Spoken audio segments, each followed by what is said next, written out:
gentlemen, the Uncutt Podcast.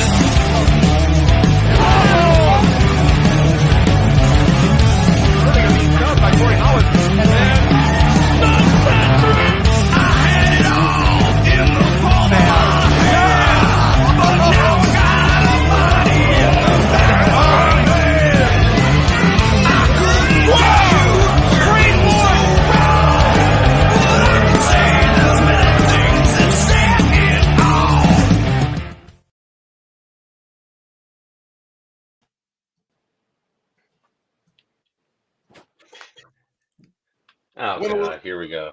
Went a little crazy there. I forgot to add you guys into the video. I was just gonna stand here all by myself. You parallelogram. This is just a hot start. Look, I'm gonna apologize to everybody in advance. Robbie is running the board tonight, so whatever happens, we're sorry already. Fault. I've been sicker than a dog all day long, so guys, forgive me. I'm doing the best I can. We're gonna make this show. We're gonna make this show the best we can. So, guys, let's be honest though, man. It was a big day for your Uncut Podcast, boys. Yeah. Big announcement. The match that we're sponsoring at Southeast First. Yeah, freaking Violence is Forever versus Eric Royal and Jaden Newman. When you watch the show next week, we actually found out last night it's a whole thing, but it got announced though today, though, right? It officially got announced today on Twitter. I will say our Twitter following has gone up significantly in the last 2 hours, so that is awesome. Tight. Please check us out at Uncut_podcast on Twitter, also Uncut_podcast on TikTok. That beautiful gentleman down there at Love Panda 24x48, me, the Ace Nick White, that guy over there. Oh, see, I finally figured it out, and now I'm not in the right spot anymore. That potato right there. At Rob Ungus or whatever the hell. Uncle. Rob your uncle, 1974. It's his maiden name. Hey man, all sorts of crazy shit going on, man. It's been a good day, and now we got Panda going to GCW this weekend. Tomorrow. Is it tomorrow? Yes, tomorrow night. He's going on a mission, so if he fails me, it'll never happen again. I have one goal in mind. Well, actually, I have two goals in mind. So you already know my goal. I sent you a grocery list. You really did send me an itinerary of shit I got to go over. And he only wants you to get at least 4 of them. Only. And how many were on the list? With MLJ and be like, hey, we know you.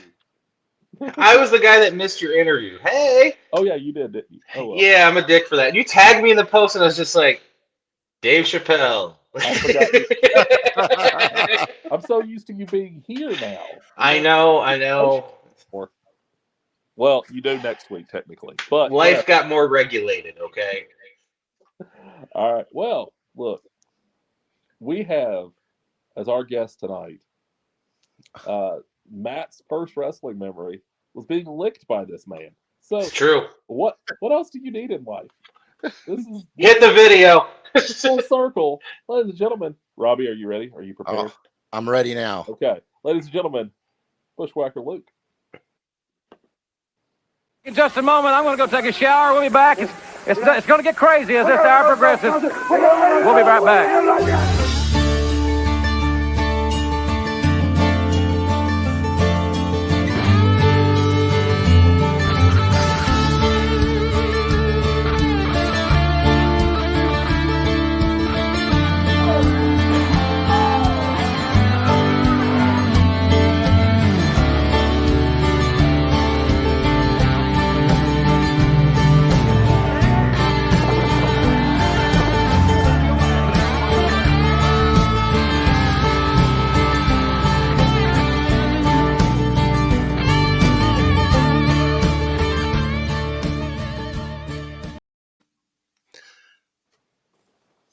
How are you tonight, sir?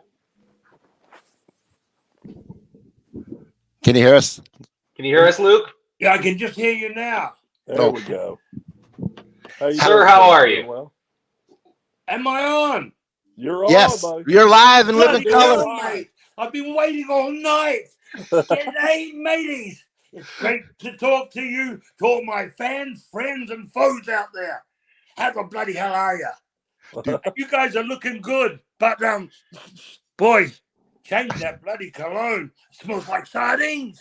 That'd be That's him. Robbie. That's definitely Robbie. That's Robbie's natural scent. I'm sick today. That's why. Mate, you know what sardines that have been sitting outside in the sun for 5 days smell like? Whoa! Who got your sardines for you back in the day? Were they supplied to you by the WWE? Did they just give them to you? But we had bloody fans bringing them in the end. That was the strange part. And they bought them in those rip open cans because they wanted to see us eat them in front of them. And they probably are hoping that you'd blade somebody with them. Hey, all I wanted to do is rip open the can, put my hands in, and smear the fan with them. That would have been funny if it would have happened to Matt. Yeah. So before we get going, I think we need to reintroduce you guys. You guys actually have a history together. Matt, you wanna take this? Oh, we're really going here already. Okay. In 1991, you and Bushwhacker Butch were in Flint, Michigan at the IMA Sports Arena, and I was front row, actually, with my Hulk Hogan bandana on my uncle's shoulders. And the only things I remember about that entire show at 4 years old is seeing Ricky the Dragon Steamboat, seeing the Warlord and Barbarian, and you and Butch came out and took my Hulk Hogan bandana off and licked my head. Oh, my God. It's taken that long for me to come sane. I know, right? Flint, Michigan, what a place in the winter. Boy, that freezes there. Yeah, I know. It's freezing here right now. For Brass Monkey. So, Luke, starting out, man, you've been in the business for 7 decades, man, since 1962. What are some of your earliest memories as a wrestling fan, though? Was there a big wrestling? Mate, I can't hardly hear you. Robbie, take this for me. I'm going to pull out and pull back in. Yeah, he's going to pull out for a second. What he asked is, since you're a 7-decade wrestler, you started your career like ring, mate. It's been a long journey. It had 1962 is what I read when you first started. Can you give us a little insight on how you got into professional wrestling? What the scene was like in New Zealand? Then, at that time, my next door neighbor was a bodybuilder, and he went into Mr. New Zealand. And I think he got second place, and the judge was a former Mr. New Zealand. He was the 1950 Mr. New Zealand. And this was in 62, and this was in 61. And he said to my neighbor, he says, when he got placed, he says, "Do you want to make some money with that body?" And my neighbor was Brian Ashby. Well, his wrestling name was Bruno Becker.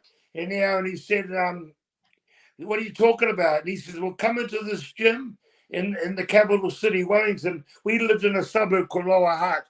He said, "Come into the gym to Coolman's gym, and I'll show you how you can make some money." Now, he went for about 3 or 4 months or 5 months. Now, Brian was about 225 pounds then. I was 170 wet. And after about 4 months, he started taking me in there. Now, this gym was like the first Rocky movie. You know how that was inside the gym? Remember? Dirty, sweaty, stinky. There was a steam room, and you could be in the gym, and you could hear the pipes rattling in the gym. You know, when they turned the steam on, it went right through the gym. There was 2 rings, boxing rings, 20 by 20, a foot off the floor, maybe 8 inches to a foot off the floor. Ropes were 20 by 20, 4 ropes, and that 4 ropes, and the weights were kettlebells scattered around the floor. There was two machines. Well, they weren't actually machines. There was a squat rack and a bench press rack, and that was it. That was it. And you know, they were all on the bench press, and the bench press and the squat rack. There was plates. and the rest of them around the gym, the dumbbells and that, they're all solid. Everything was solid, and kettlebells. And that was it. And they weren't on racks. They were scattered around the floor anywhere. People would pick them up, work on them, and just put them down where they were. The gym was, what did you say, unorthodox. It was just a wild-looking gym. But it was well known in the world of profession. Coolman's Gym in Wellington, New Zealand. A lot of champions come through there. Commonwealth champions.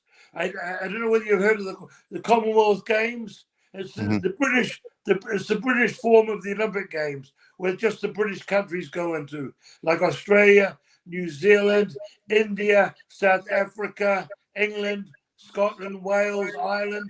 You know, and a lot of the boxers champions in the Commonwealth came and worked in that gym when they come down under. So let's talk a little bit about the early transition of your career and being based more into the New Zealand area. When you started... Let me tell you how I got here. I'd only been to one wrestling show in my life, and that there was no television in New Zealand. We never got television until 67, 68. And there's no television. And I'd seen a couple of wrestling magazines, American magazines. Anyhow, I went to one wrestling show. Now, the second one was about 100 miles away from where we lived in Wellington. It was Palmerston North. It was where, more or less where Wanganui, where Pat O'Connor came from. You heard of Pat O'Connor, right? Yeah. NWA World Champion back in the day, 60s. Back in those golden era. Classic, the golden era, classic era. Yeah, Nature Boy, Buddy Rogers, and him had the biggest gate. I think it was 61. It was 40,000 people in Chicago. Unbelievable. Yeah. Anyhow, so the second show I went to, one of the boys didn't arrive, a light heavyweight. And that next minute, I got a pair of boots thrown to me. I had a pair of jeans on, and they threw me a tank top. And they said, "You're in the ring. Go for it, baby." And go for it. And my name was Ted Williams. So I went in as good. I had long hair, blonde hair, and they called me Gorgeous Teddy Williams.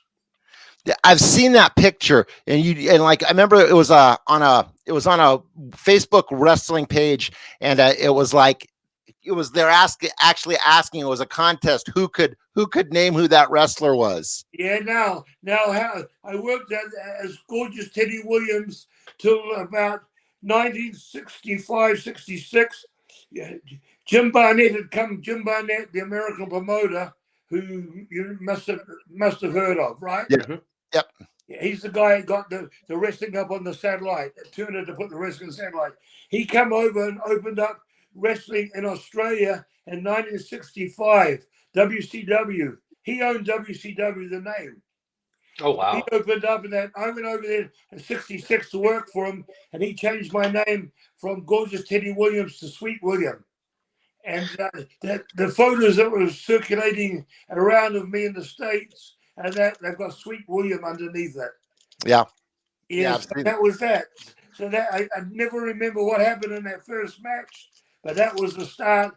1962 was the start of my wrestling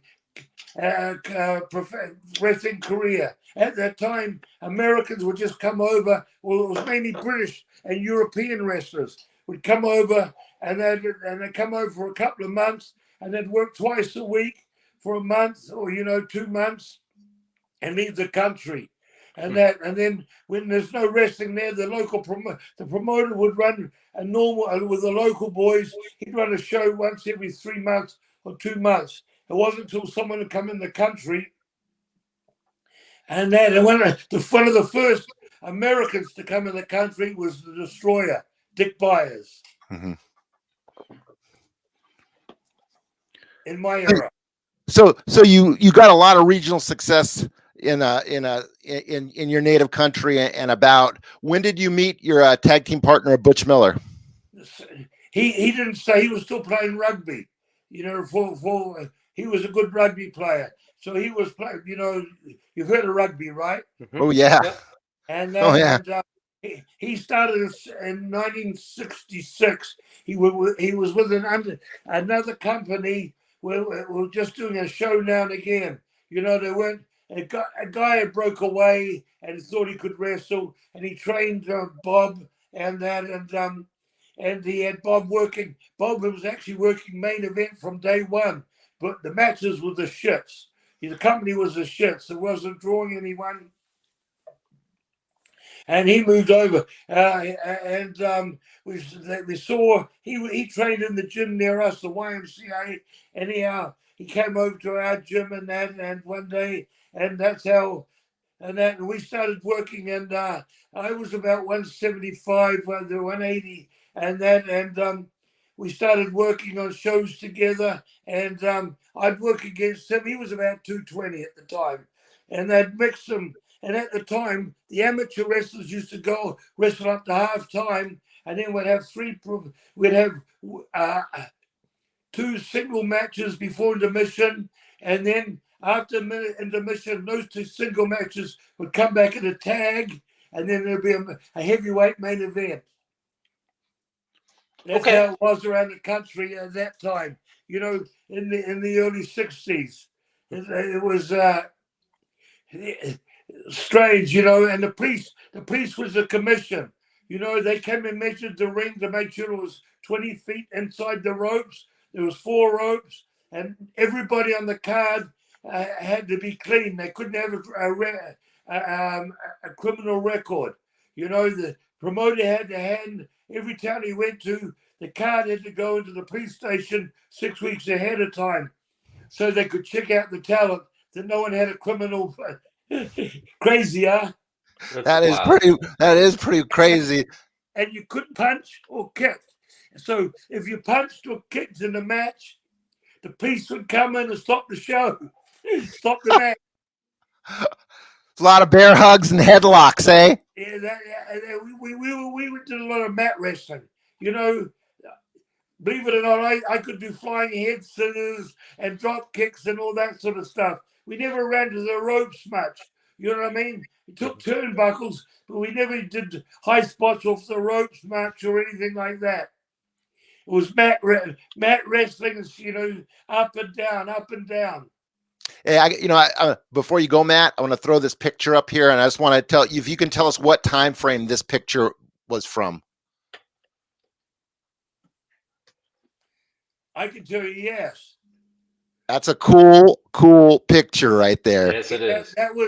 That was from we were in Hawaii in 79, and we did Stu Hart. We worked with Stu Hart in 73, 74 to 73 to the start of late 73 to the start of 75 or the middle of 75. Stampede Wrestling.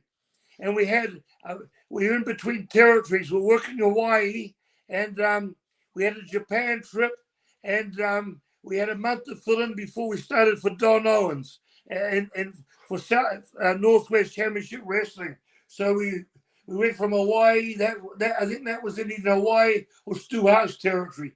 That's when we first met Dynamite Kid in 79, and believe it or not, Bret had been in the ring for 6 months to a year then. That's when Bret started. So can you tell us a little bit about a young Bret Hart and a young Dynamite Kid? Oh, mate. So let me come with. So we're back in. You know, when I left Stampede Wrestling in 75, Butch and me were the smallest. Well, we were the heels on top of the card, but the other people was Archie had left. Archie Goldie, the Mongolian stumper. He was 260, 270. Abdullah was 350. John Quinn was 325. The baby faces were the normal size, but the heels were big heels. And Butch and me about 235, and I was about 220. He was 235, 240, and at the time when we were for Stu Hart in 73, 75. So when we came back, we walked to the dressing room and I said to Butch, fuck, we're the biggest guys in the territory. It was the British invasion. All the guys were under 200 pounds. And that, so I went out and I went out into the arena. This was the where they taped television on a Friday night and it was shown Saturday morning, the pavilion. It was in the fairgrounds, and there was two arenas in the fairgrounds. There was the corral that Stu ran 3 or 4 times a year on a Sunday afternoon. And every Friday night he'd run the pavilion where they taped the show, and they showed at 10 o'clock Saturday morning. So I went out the arena and looked in the arena, and I came back and I said, fuck, the place is packed, Butch. And I just met Marty from England. He's got a cross eye. I forget his last name. Well-known guy. Now he was only 180 then, and Dynamite was 170. Was it Janetti? No. I'm talking about an English guy. Oh, Yeah, Marty Jones. Marty Jones Yep. trains a lot of English people, and he goes on tours and does seminars and that. Well known in England, Marty Jones, and they're all English guys. Most of the guys, except a few people from Calgary in the territory. And I said, as I said, the heaviest would be 200 pounds. so you guys were big dudes with a bunch of little guys. Yeah. So, and Smith Hart, he was there, but he wasn't working so much. The other brother who's a fireman, and Dean. No, Dean is dead. Jesus, the blonde-headed one. Bruce. And Keith's a fireman. And Keith was about 210, and Bruce was around 210 too. But the rest of them were all small. So anyhow, I'd never seen it. The last match of that night was a cage match, and it was Dynamite against his British mate, Marty Jones. And that's when I first saw Dynamite standing up on the top of the cage, come across a whole ring with the headbutt to the floor. You know, the same headbutt as the guy that killed himself and his wife, Benoit. Yeah. You know, Benoit copied Dynamite to a T. Yeah. You know, the moves and everything. Benoit copied him. And that's when I first saw the high flying stuff of Dynamite Kid, Tommy. What a hand he was! But he was only naturally 180 at the most, and when he went to WWF, was steroided, and he put all that size on. You know, he's notorious for ribs, right, Matt? Oh yes, Dynamite Kid. Him and Davey Boy, I can tell you dozens of ribs they did. But he was, at that time, Davey Boy wasn't there yet. Davey was, I don't think Davey come over to 1980. Mm-hmm. But John Foley was a manager from England, and he was a shooter from Wigan. And he was only 165, 170, but they used to rib him all the time. He was a manager there. John Foley wrestled when he first come over to the States, and they're all over the country. And then he retired in Calgary with his wife, and he was a manager there. And Tommy used to rib him like hell, you know, shave his eyebrows, drop Halcyon or Valium in his drink, and that he drank all the time. And he'd pass out, dye his hair green, shave his eyebrows off, and get into his bedroom in the hotels and put the mattress in the bath in the hotels, or either if there's drink machines on the hallways, move the drink machines in front of his door, because drunk every night and come up to get in his room, and he was so fucking he couldn't move the machine. Dynamite did everything to him. You know what I mean? Did he ever push it so far that somebody like checked him on it? Well, Rougeau did in the end. Yeah, I heard about that one. With the roll of coins and that, but when I was there, it was just ribs all the time. Ribs all the time. And John Foley took it. He was used to getting ribbed. He didn't give a fuck. John Sounds Foley like gets so drunk that we were driving. We'd do Regina, Saskatchewan on a Thursday night, and we had 500 miles to drive home to Calgary for TV. We didn't used to get home till daylight and then sleep during the day because that night we had the tape and John Foley would get to the first truck stop, which was 2 hours out of Regina, and we'd all stop for breakfast. All the guys would stop. John Foley used to get, and all the truck drivers, this is a truck driver stop, where all the loggers and all that used to come in. John Foley used to be so drunk, he'd get on his hands and fours and he'd go out to, come on, you fuckers, try and take me. Sound like a wild dude. Old school, cauliflower ear, cauliflower nose. The ears were cauliflower and his nose was over this side. Anyhow, when I came back there, that's when Dynamite, Butch and me teamed up as the Commonwealth Connection, and we worked against the Harts. Believe it or not, we worked against in Calgary and Edmonton. We worked against Bret, Bruce, and Dad, Stu. Oh wow! So I worked against Stu for 2 shows. So I can always say that I worked against an old timer, a real old timer who wrestled in the 40s. Did he stretch you? No. No. He'd do those sliders where he'd go down on a knee, put you in a corner, and go down the knee, and the fist would come down and slide across your face, and the elbow would click you on the chin. Oh, fuck. The old British sliders. They go in and boom, and the chin boom. You see that fist coming, and you move that chin out of the way. So let's take a second and talk about the transition from going from like Stampede Wrestling to working for Vince and the World Wrestling Federation. What was some of those big changes that you had to deal with, was besides like the road travel, of course? It was different anyhow. You jumping well ahead in the story from 170. You jumping ahead from 79. Now we're going to 88. My apologies, my friend.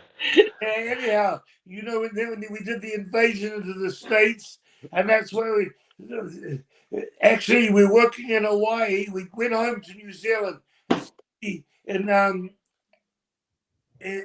76 for New Zealand's first television show, wrestling television show, On the Mat. And we worked there for a couple of years, and then we came back in late 88, and we're working in Hawaii, and Roddy, for a big show in Pearl Harbor, Roddy Piper and Buddy Rick Martel. And Buddy and Roddy saw us work in the ring, and he came to us. He says they were both working in Oregon, and they said the tag team was our heel tag team was about to finish, and he was the heel at the time. He said, "I'm changing to babyface, and that you let me call Don Owens, and I'm going to tell him about you guys." And next minute, he had us on the phone with Don Owens, and Don Owens gave us a. So that's when we came into the States and this time we did the invasion of the US. We worked with Piper and Martel. I knew Ricky Martel since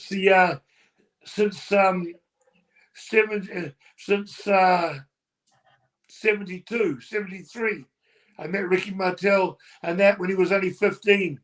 And that, so we got Ricky Martel to now we're in the and he'd been in New Zealand too when we did the New Zealand taping.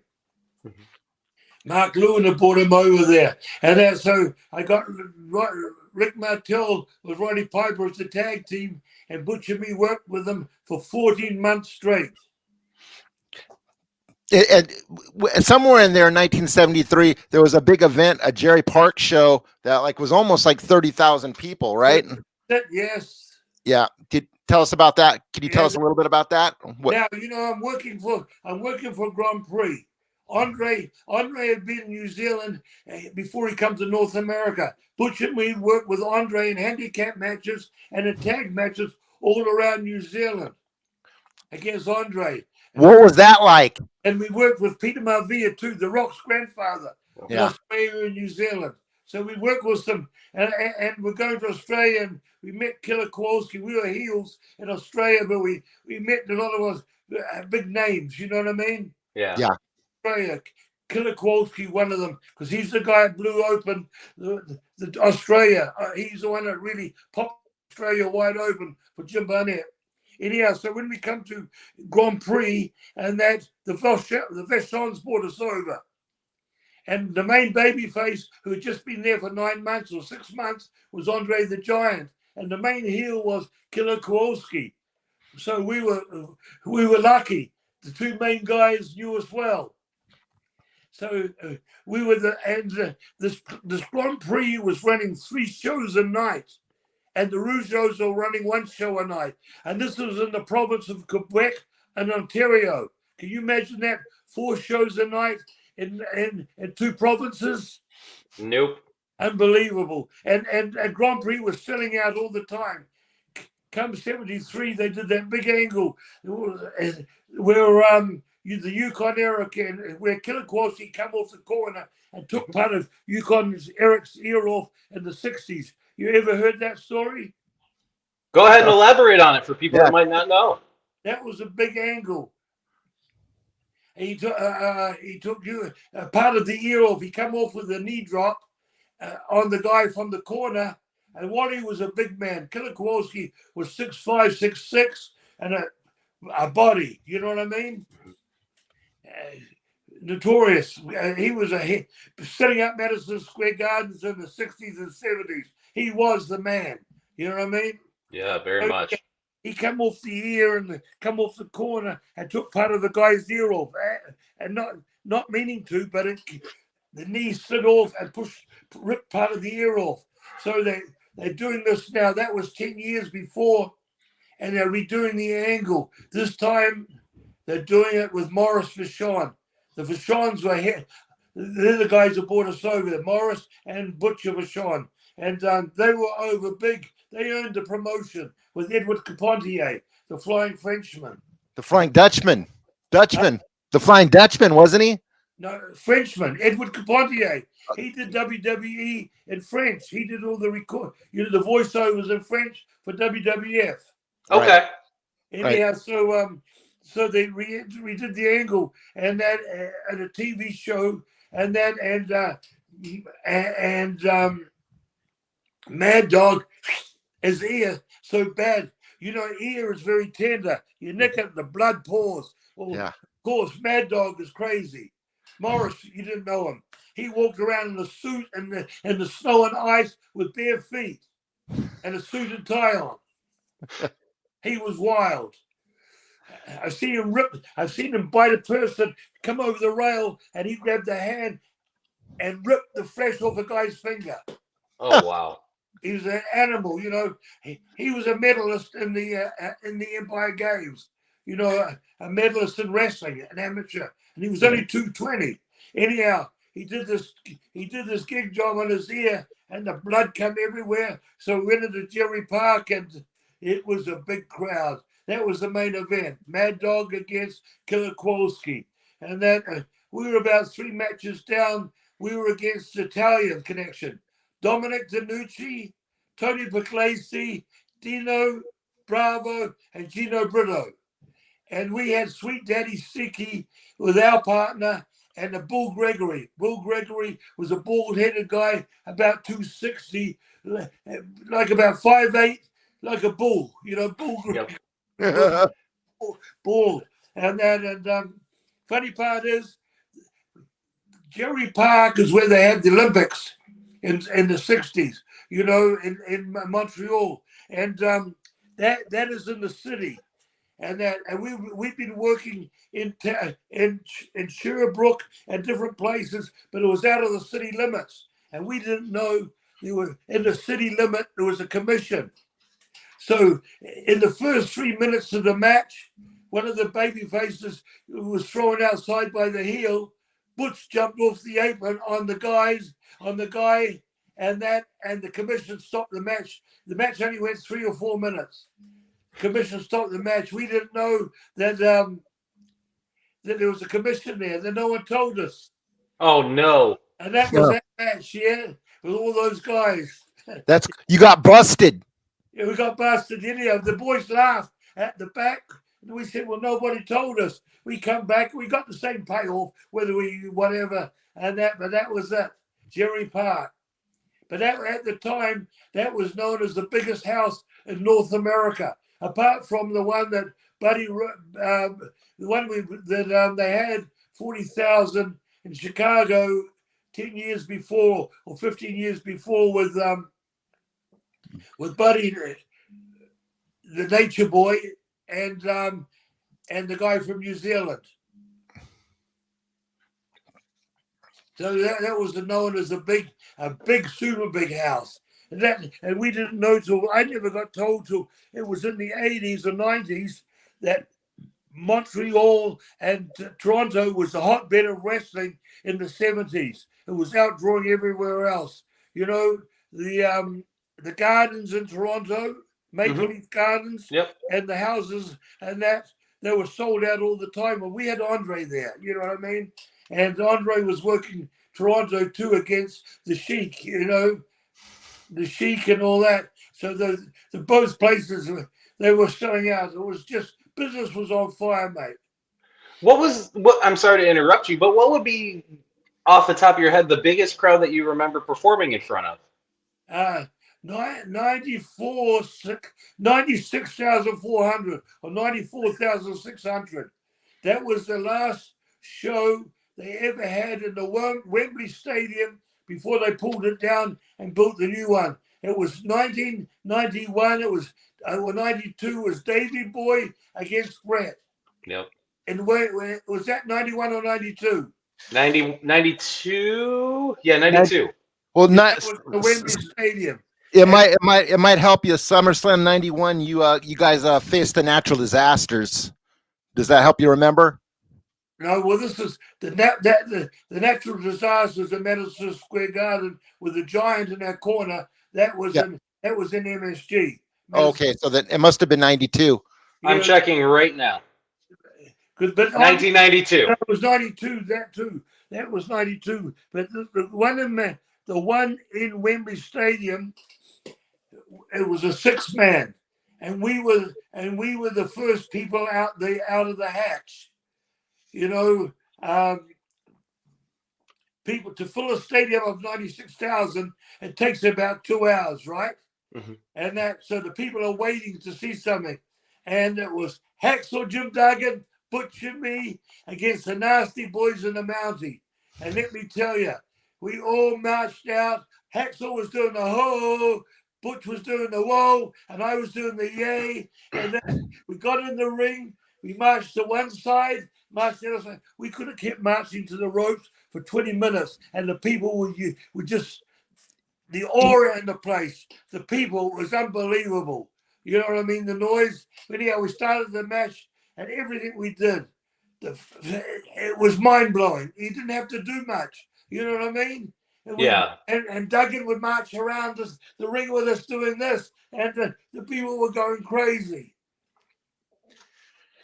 That was one of my highlights of my life.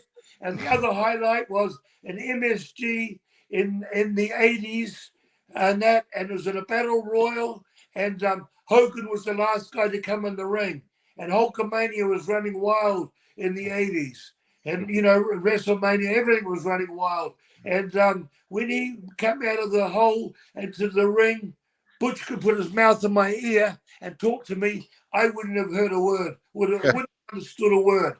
The hairs were standing on my arms. The noise was the noise at Madison Square Garden was insane. You know, I know you're talking about the 91 Royal Rumble, and you know, you had a historic moment in that match. We'll talk about that in a second, but being that where you started from with, you know, in Calgary and stuff, I know Davey Boy Smith was in that match. I believe Bret the Hitman Hart might have been in that match. What was it like being on that kind of stage in front of all those people with all that electricity with somebody that you like really chopped it up with back in the day? Was that something? What are you talking about, mate? The 91 Rumble?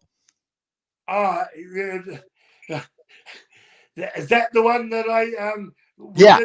within 4 seconds? That was yeah.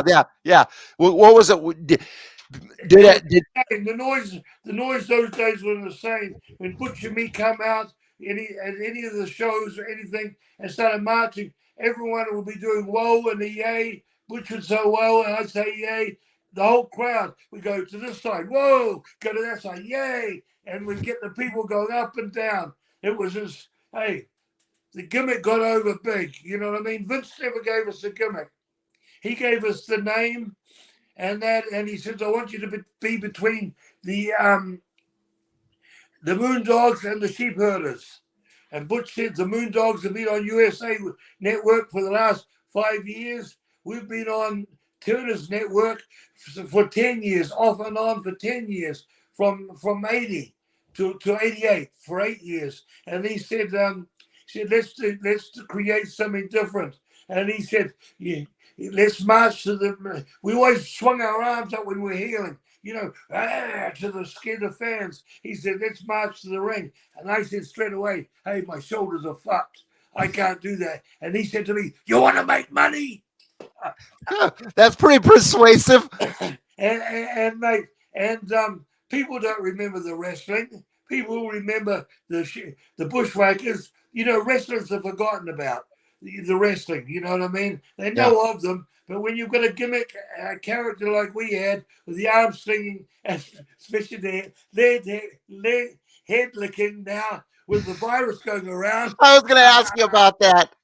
If I lick the head now, they say the bloody Bushwhacker having the virus around. It'd be the whacker variant. The whacker variant. You heard it here, folks. Lay it first. The whacker variant. Yeah, no, mate, I couldn't do that. But you know, I still march around. You know, I come out of the hole. You got to give the people energy, and that's why I like announcers to announce. You know, when I'm walking to the ring, the one thing I hate is when you come in the ring, then the announcer says in this corner and that corner. With our gimmick, you're coming out, you've got the people, you need to get that bell rung and get the show on the road. Did you ever get winded though? I mean, like especially in front of big crowds where you're going out there. I get the second. By the time I get in the ring and that from marching around and rubbing heads and that, I'm blowing up. When I get in the ring, I'm having breathe in and out to get my second win for the match. Would you and Butch like in the ring go? You go first. Oh, you know what I mean? Like when you guys were ready to start the match and the bell would ring and one of you guys would have to go first. Would you guys like go? Hey, you go first. I'm tired. No. Well, the energy was there, mate. The funny part is you could be laying down in pain, as I've seen Terry. Terry's laying down. I'm talking about Hulkster. Yeah. Mm-hmm. Hulkster would be in that and that. Maybe the doctor would shoot him up with painkillers in the back when he comes through that entrance and that with the things and doing this thing and that. You know, just walking through the hole or you know the gorilla position, whatever it is. And I still get it now. As soon as that music comes on, I wait for a certain part of the music and I go through that curtain. The energy's there. You know what I mean? You're not feeling the pain. Yeah.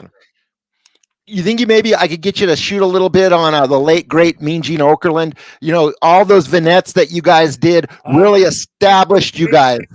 Hey, you know, I sat there one night and I watched Mean Gene and Bobby Heenan in the ring and that you didn't need a match. Those two played off each other. Yeah. Because Mean Gene and Bobby was very quick on the comeback, and Mean Gene, you know, together they could do 20 minutes and the people will be cheering and screaming because they were so hilarious. You know what I mean? Together.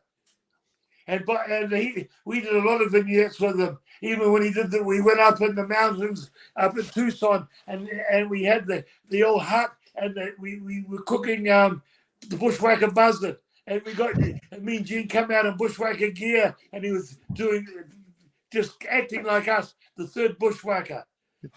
He was great. Me and Gene was great, and the other guy, the English guy too, Alfred. Lord Al Hayes, yeah. Mate, because he played off, you know, he was a gentleman, and we would do things. And he was offended, but he was still like he could play up to us. You know what I mean? Yeah. Man, and of course the Fink. We did so. Vince and Pat got us to do so much. Poor old Fink. God bless him. God bless Fink for real. You know, Howard Finkel. I'm talking about. Yeah. Boy, we did so much stuff to him that it was, you know, because Vince and Pat would get us to do it when we were doing promos and things and that. And I think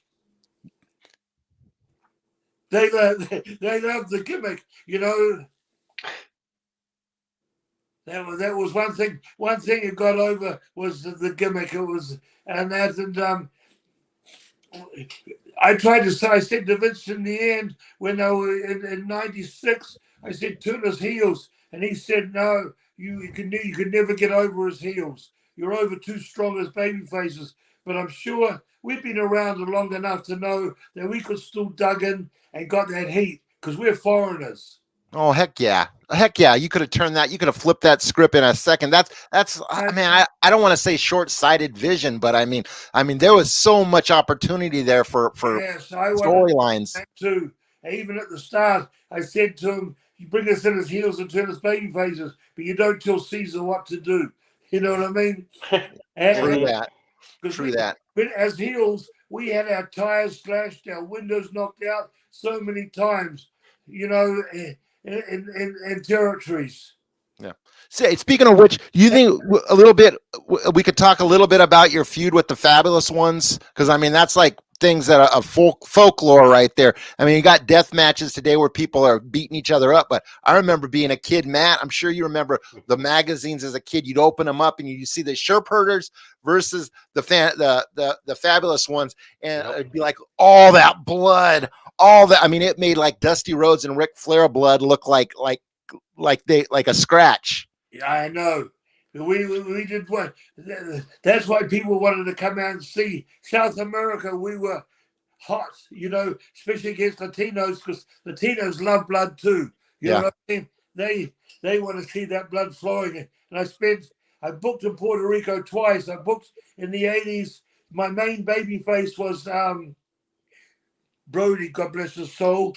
You know, his wife's a Kiwi, a New Zealander. So, you know, I still talk to Barbara.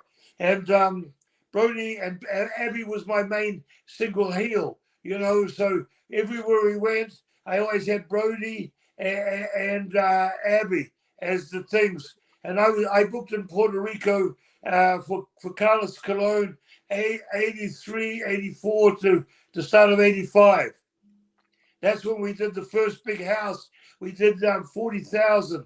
We did, well, it was 24, I think, in the stadium in San Juan. And then we ran it in two different buildings in Ponce and another place in that. And we got, altogether was 40,000 people watching the show. That's when we had Carlos Colon get his biggest enemy as his partner to go against Hanson and Brody. That was a big angle we did. So before we start winding down, I have kind of just a curious personal question for you real quick. Fabulous Ones anyhow, Stan and Steve. Gary had just got them over. You know, and you know who got them over? Yeah. Fargo. Fargo was in their corner all the time. Jerry Jarrett and Jerry and Lawler. Jerry Jarrett and Lawler put them together, and they did vignettes. Jarrett was the first one to do vignettes. You know what I mean? Yeah. Mini vignettes, mini movies, and that. And he did so much with the Fabulous Ones as sex appeal people. You know what I mean? Women, and that, and they were good-looking guys. Both had good bodies, and he got them over. Different video. I don't know whether you saw many of the videos, but they were sex appealing. You know what I mean? Oh yeah, yeah. And he had Fargo come out with him, and that do the because Jackie Fargo was like a god there. Yeah. All through the South there, and that's what got them over. And then here's two guys from the other side of the world who were crazy coming against them. It was just magic, Pretty boys versus the monsters. Yeah, and it was blood and guts. Butcher was home at the time. He had to go home to try, and so I had to get someone else from down under. And I'd met Jonathan Boyd in the 60s in New Zealand when he came over from Australia, and he was in, and I met him too in '79 up in Oregon. That's where he was. He had a home, and him and Norman Charles, they were the Royal Kangaroos. They'd split up, so I got Jonathan Boyd to be my partner for a stint for about 1.5 years, while Butch was trying to heal a marriage. And you know how the story goes there. Anyhow, and we came in there, and Jonathan, he was great on the mic, and he was nasty. Even the boys didn't like him in the dressing room. If you got heat with the boys in the dressing room, can you imagine the heat you had with fans? Blazing hot. Yeah, so that was it. We worked with the Fabulous Ones, and that ran. We worked with Lawler and Dundee, and we worked with the Fabulous Ones. And then we went to before that we were with the Fullers, Ron Fuller and Robert Fuller, Continental Wrestling, and we blew that area up, sellouts, numerous sellouts there, and same with Memphis promotion. It was just so hot. The business was so hot. Matt, did you have a question? Go ahead. Oh, A lot of blood was spilt there. And then later on too, we had when I went into Bill Watts' territory. We came in and we got over within 4 weeks, and that just beating people up, getting DQ'd on television. And he went with the Fantastics, two little guys with big hearts. And boy, what a run we had there. maybe we could jump a little bit into the future. You did have a couple of cool matches in ECW. Well, maybe a lot of people don't know that, but you got to wrestle the Sandman and Tommy Dreamer. Can you tell us about your time in ECW? Yeah, the what's the names from down under? What was the other guys called? Wore the khaki army gear? I have that in my notes. Bubba Oh, Ray. Oh, Bubba Ray Dudley, the Dudley boys. With the Dudleys from down under. Oh, because of the camo. Yeah, and then we had the glasses. They gave us the glasses with the tape in that in the middle and that, and we came in as the Dudleys from down under. And we had their manager, one of their guys, behind us in the ring. And that's now we worked. We were booked a weekend. Paul booked us a weekend. And after that weekend, we were finished with Vince about 2 months before. And after that weekend, he said, I'd like you to just, do you want to work for me? I'd like to start you in, say, 6 weeks, a month. And I said, yeah, that's good, because I can give. We had bookings from a lot of independent promoters who were looking after us. And I said, that gives us time to fulfill our engagements. Right? Mm-hmm. So we worked that weekend, and then we went back. Believe it or not, the next Thursday, I get a call. He says, I've got plane tickets here for you tomorrow. We need you this weekend. And I says, I says, I can't. You know, we're on the marquee for these other people. And, you know, these independent shows, they were doing good business at the time. This was in the when NWO and WCW was going against WWF. You know what I mean? The wrestling was hot. Yeah, it was hot there, and all the indies were doing 5, 6 between. A bad show was 500, 1,000. Indies were doing 1,800 people. And I said, I'm sorry, but we've got to full out. And that, you know what, come back, and that I got a message back after that weekend. Well, if you didn't want us, so we don't want you. So that was the finish with the ECW.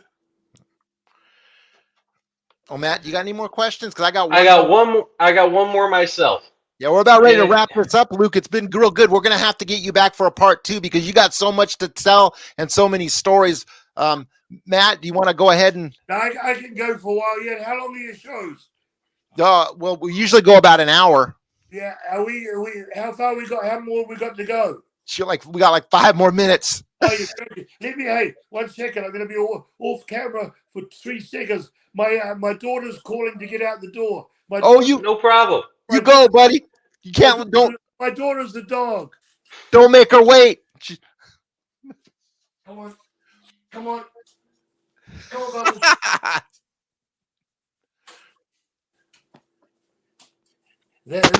That's my last approach. She was telling me I got to get out of the room, so I opened the door for her. Oh yeah, and she won't stop until you let her. I could hear her whining there. She was pointing at the door. Okay, Matt, you wanna throw your question out there, buddy? So my last question that I have for when it came to my whole first experience meeting you of licking the head and finding somebody in the crowd to do that, where did that idea come from for you and Butch? Butch started. We were rubbing people's heads, you know, and marching, and people would lean over the bell. We'd rub their heads, right, and then all of a sudden, Butch started giving them a lick on the forehead. And that's how that started. And I would put my hand on their head and lick the back of my hand. Yeah, so that was a gimmick too. That's how people remember us. The arm swinging, as Jesse Ventura said, "Here comes the marching morons." Yeah. A lot of color commentary. There were a lot of good ones there. For you guys, give them a lot of material to them. Yeah, that Butch started that, and then that was it. Yep, the head licking and the arm swinging. Yeah, well, I got one last question. I think it would be a crime if I didn't bring up the 2005 induction into the Hall of Fame. How you guys were contacted and 2015, mate. 2015. I'm sorry, wrote it down wrong. Yeah, we all make mistakes. I make a lot of them. So can you tell us how you were contacted after all those years? The guy is not in the office anymore. Mark, Vince let him go. The guy that Mark Carano?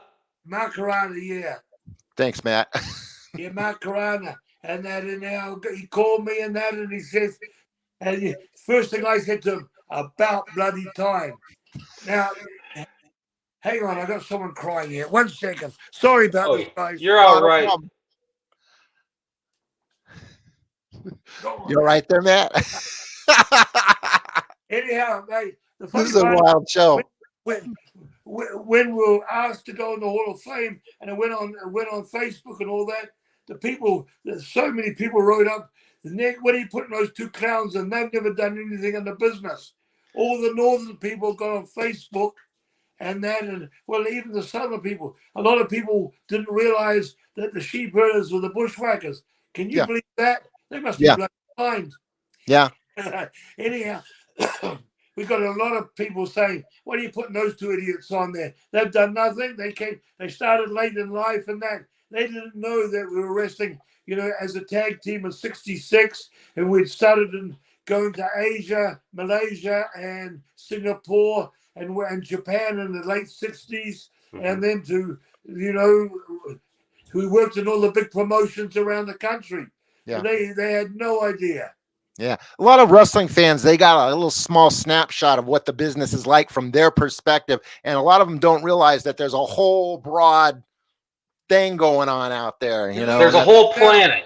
A lot of Yeah. people now still, and they're big fans of the Bushwhackers and the sheepherders. I tell them the match to go online and look at the sheepherders. They don't know. You know that. Anyhow, we got a call, and I said about bloody time, and that was it. Butch was in New Zealand. He just had Butch got real sick in the States in 201, 202, and he got staph infection, and that I found him laying on his bed, and that with the phone that far away from him, 8 inches from him, he couldn't move, and then he was put in hospital, and I found out it was staph, and his lungs closed down on him. They put the tube up his throat. He was in intensive care for 10 days. He was in hospital for 3 months, with the rehab. And the rehab, and it was 3 months, and he went down from 240 to 150, just bones. Yeah. And then he decided when he got out of hospital, his daughters and his grandkids were in New Zealand. He says, "I'm heading home to New Zealand." And then he went home and blah blah blah blah, got back in the gym over there. Yeah, and believe it or not, he got back, got remarried for the 3rd time. He fell out of bed in 2010, and he woke up in hospital 5 days later. He was delirious, and they had taken 120 cc's of pus out of his body. The staff had 5 again. It was dormant from 202 right up to 210. They found out that it was in his hip. The staff was in his hip. They said to him, we can clean you. You can put a drain on you and clean you out 3 days a week, and you can do it the other days, or we can take the hip out. He said, "Whip that bloody hip out." So they took the hip out, and they had to wait for 3 or 4 years, testing him all the time to make sure the stuff was out of his body. And they put a new hip in about 6 months before he came over to the Hall of Fame. So that's why he was on, and he'd been on crutches and a walker for 4 years, because then he had one hip. That's why he was still bent over on double crutches when he came for the Hall of Fame. Yeah. But verbally, he was okay. Yeah. He was like he used to be. God bless his soul. Yeah, but it was a great, Vince said to us, Vince was hot about what had been going on that Hall of Fame. The people had gone too long, and Larry Sabisco had gone on before us.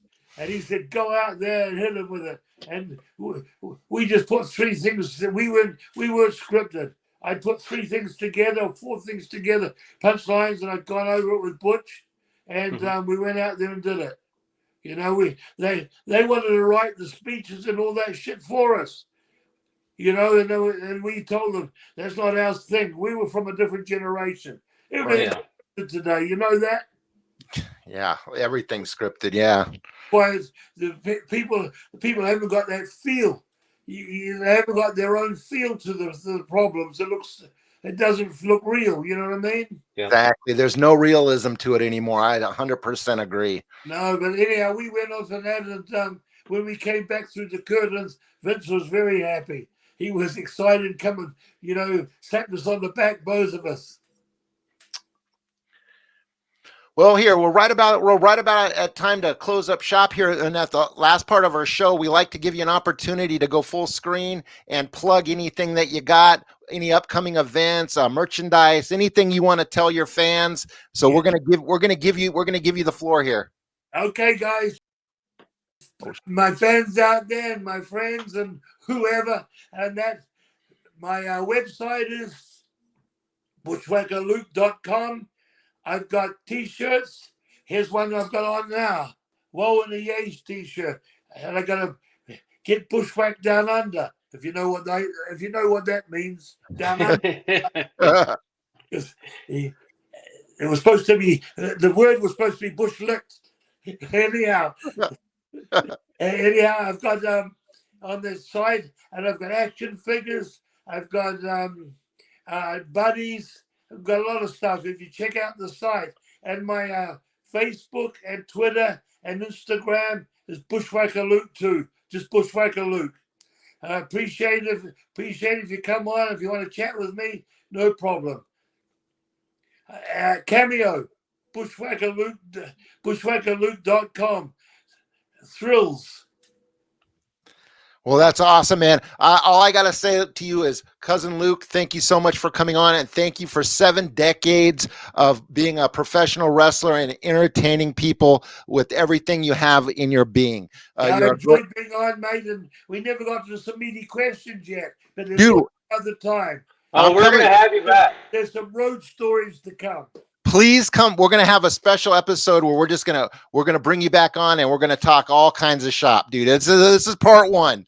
Okay, mateys. Love you guys out there, and you too, and you guys on the panel. I will appreciate it. Our friend. Great talking with you. And to all my friends out there, this is Bushwhacker saying, I'm out. Whoa! Let's do it with them. Woo! Yay! Yeah! Then there he goes.